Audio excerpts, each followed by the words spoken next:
Hi guys, my name is Dr. Bruno Crowe. Today we're gonna learn verbs with two objects in Lembaama. Lesson 2. A verb mado amami mwele. Lojwele. Lembaama. Otla, meaning in English, to forge or to light fire. Otlamba, to light the fire. Otlamvurumba, to light someone's fire.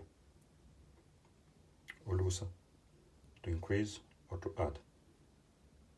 Olusabila, to add food.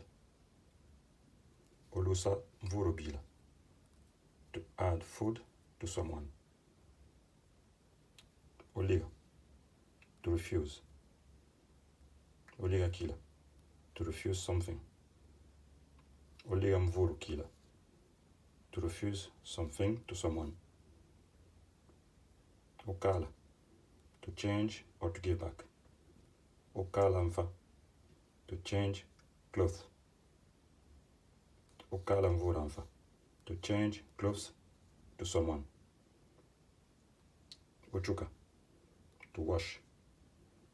Uchuka mfa, to wash the clothes. Uchuka mvura mfa, to wash someone's clothes. Ubiga, to lend or to borrow, depend on the situation. Obrigador, to lend money or to borrow money. Obrigamvurador, to lend money to someone or to borrow money from someone. Thank you very much and see you next time.